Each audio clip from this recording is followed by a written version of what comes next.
There's, well, typically I have my favorite citrus, but all of them are doing exceptionally well this year. And I don't know if it's because I didn't come back here and prune a lot of the grasses and the weeds that are growing up through my food forest or whatnot, but I simply just let it be. But let's check something out. I want you to take notice, once again, 40-gallon container.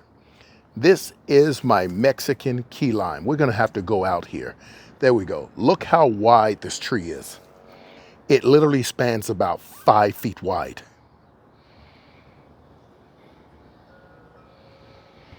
And it stands about 6'4". It gets water twice a day, and it produces these small Mexican key limes that you can pull off at any time of year and utilize them. The Mexican key lime is a very finicky tree. Let me explain to you why. This tree, when you first get it into your backyard garden, you'll notice that it does not like cold weather.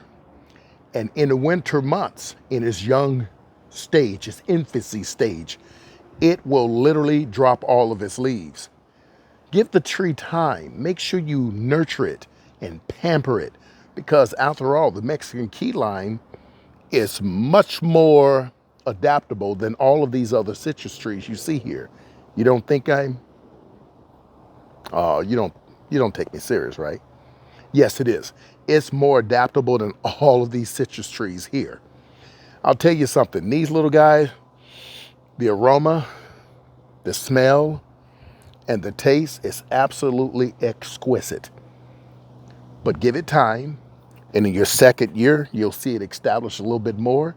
This is the third year. Let's get a little bit closer, and I'm going to show you what I mean by allowing it to establish. But you've got to lend a hand. Now, the Mexican key lime, on average, it has what they call medium green to dark green leaves. Okay?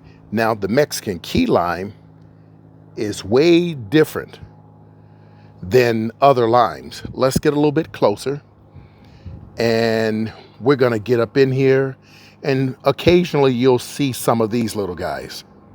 You can see how it grows and how it carries on in the food forest. Once again, let's get a little bit closer to the bottom. Look at that base.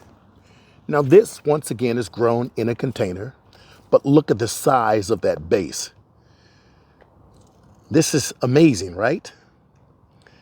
That's incredible. Now, occasionally you'll get weeds like this. These are the type of weeds. Look at that long root. Look at that long root I pulled out. You want to take these out because they will literally take nutrients away from the actual tree itself. Start learning what type of weeds and grasses you have in here. And when you start learning this, you'll start to learn that some of these weeds are actually good, like that one over there called the spickle. If your container gets full of that, leave it. The roots are so shallow, but yet it provides lots of, what's the word I want to use? Insulation for the soil, keeping it cool in the summer and warm in the winter.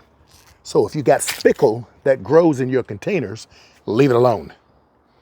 Leave it alone, and you'll be happy. Your tree will be happy. Hell, everybody will be happy. But that's the Mexican key lime. We're going to come back and we're going to talk about each and every last one of these citrus trees throughout the entire food forest. Remember, not all citrus trees grow the same. They're not equal. And some of them have pH requirements that you've got to make sure they keep. Remember, these are not grown in the ground. They're grown in a container, and it's up to you and I to make sure that it stays that way. I'm going to show you another secret. Yes, I have many secrets I've used throughout my years in my garden. If you don't believe in my secrets, that's okay.